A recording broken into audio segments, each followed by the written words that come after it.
Well, let's put my big mouth to the test, shall we?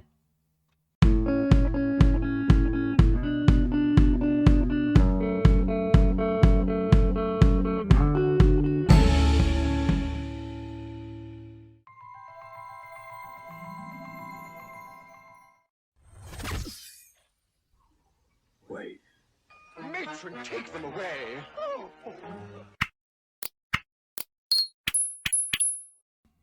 Morning, guys. Hope you're well. It's knocking on early morning. Well, it's not early morning, right? It's mid-morning. Just she's been.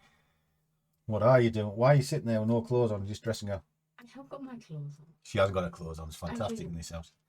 I have. I'd give you a flash, but the headlights might knock your eyes out. You're taller than I imagined. I'm bigger in every department. My eyes won't. What? Thought you were trading?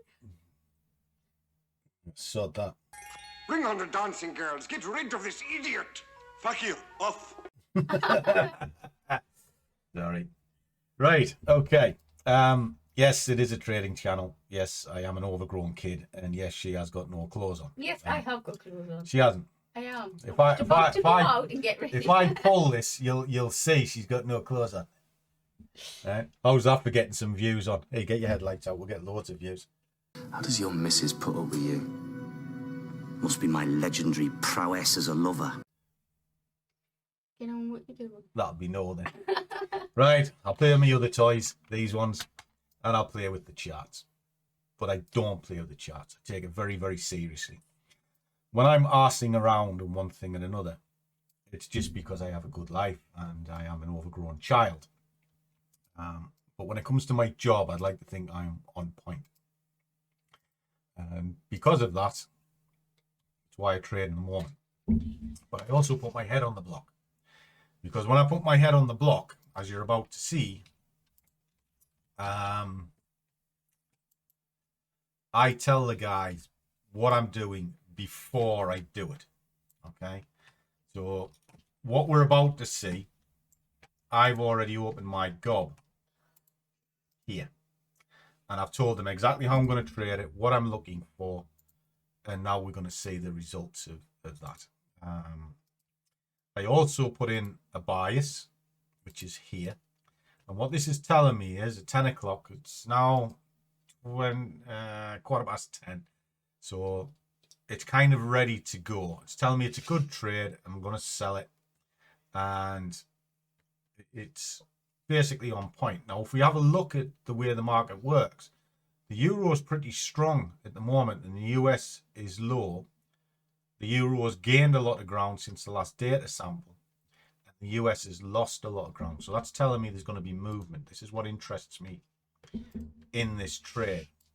So if I strip everything off this, so it's got a clean chart, I want to show you something. I already know it's bouncing a key level.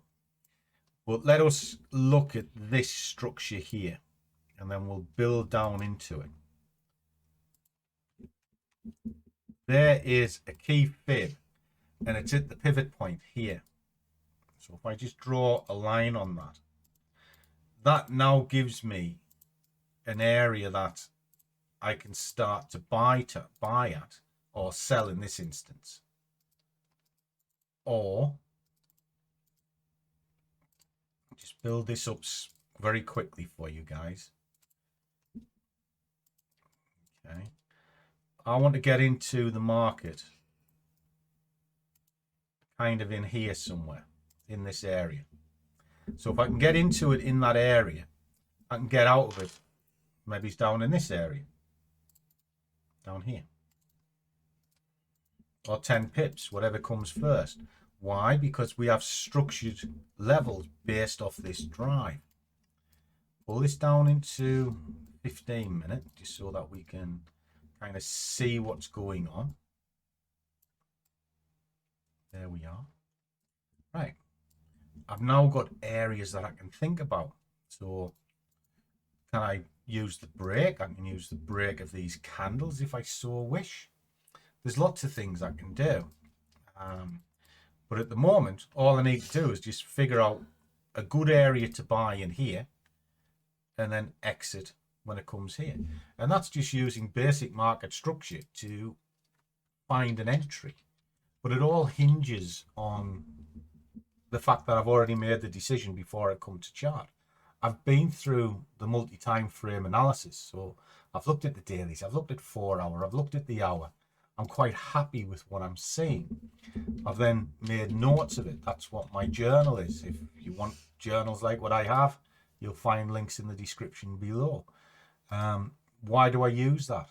Because it helps guide me in what I'm doing. So I've made a decision before I've even looked at this. Now this chart is only there to serve one purpose: fine tune an entry, and then zoom in so I can see the entry and get out. So what's my entry going to be? Well, if I do sort of just basic stuff, I know this is the 50 line. I'm going to look for the break of that. Well, I can see that's pushing up, so I'm going to put an order underneath this candle. And then from there, we'll just run it down into here. Simple trade. And then what I've done is I've just used a fib to help guide. So I'll run the trade and I'll come back to you when it's done. Okay.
Okay, guys, just being stopped out.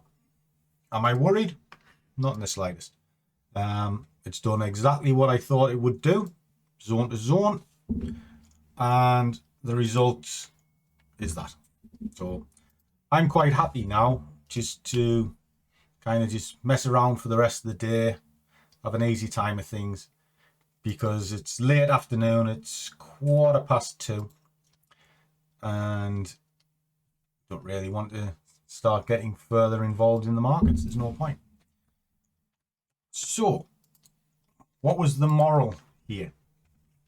Well, all the way through the morning, I was telling the guys what I was looking at, why I was looking at it. And the moral was patience, because I wasn't desperate to get in the markets. I never am. And I was asked that this morning in one of the calls. We do an early morning video call where we just have a bit of a chat and sort of try and lift each other up for the day sort of thing. And I was asked, I seem to be sitting out a lot. I'm not. I'm doing exactly the same as what I always do. It's just because you've all got your eyes on me. You think I'm going to be in the markets all the time. That's just stupid.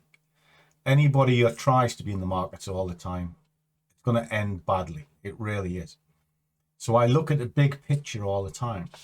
So I want an overall sort of view of the market, monthly, weekly, daily. That can kind of give you a gauge of what's going on. Then zoom it down a little bit. Daily, 4 hour, hourly. Zoomed in again so I can sort of see if there's any alignment somewhere. Yes. And then I'll zoom it down from an hour to a 15 to maybe even a 5 as an entry. Just zooming in. I'm just funneling all the time. But because I check at the top of each hour and I essentially start trading at 9 o'clock, even though I'm talking to the guys anywhere from 6:30 in the morning, it seems like I'm not trading. I am. What I'm doing is my homework, because pressing that is the last part of the puzzle. Whereas a lot of traders press that first and then wonder what's going on. It never ends well, guys. So I'd rather trade once, twice a day, and you'll see me, guys. I do trade at least once a day. But when I do trade, I've pretty much got it off pat and it's nailed. You know, I had recent comments about my win rates and sort of all this sort of thing. The reason they're good is because I'm patient and I'm looking for the right time to enter the markets. But of course, they don't like that. They want to see in the action all the time and then go, wait, 60% win rate and I'm in the markets 100 times a day. You're a dickhead. All you're doing is putting yourself in front of the freight train. You know, you want to trade, you want to be successful, calm it down. Less is more. So if you're taking 5 trades a day, do 3. If you're taking 3 trades a day, do 1. And you'll find that your psyche calms down, but your bank account increases. It's my take on it. Anyway, I'm very easy found. Drop in the description. You'll find there's links to the prop firm I use, which is the 5%ers. You get 5% off that if you want to use it.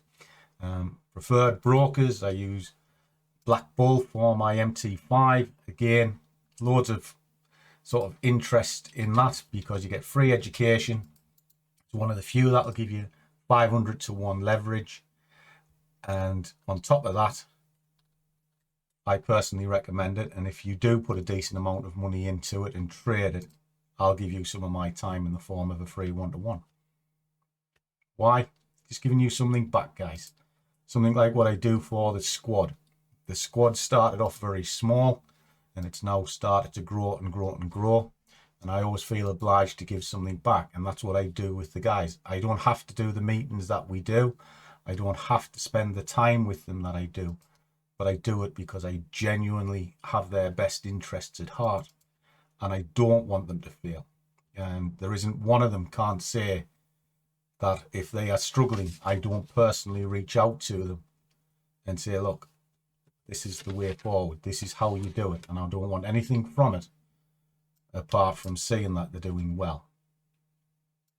Can't be any fairer than that, guys. So as always, trade well, risk managed, but above all, do what you love, and the money will follow. See you all in the next one.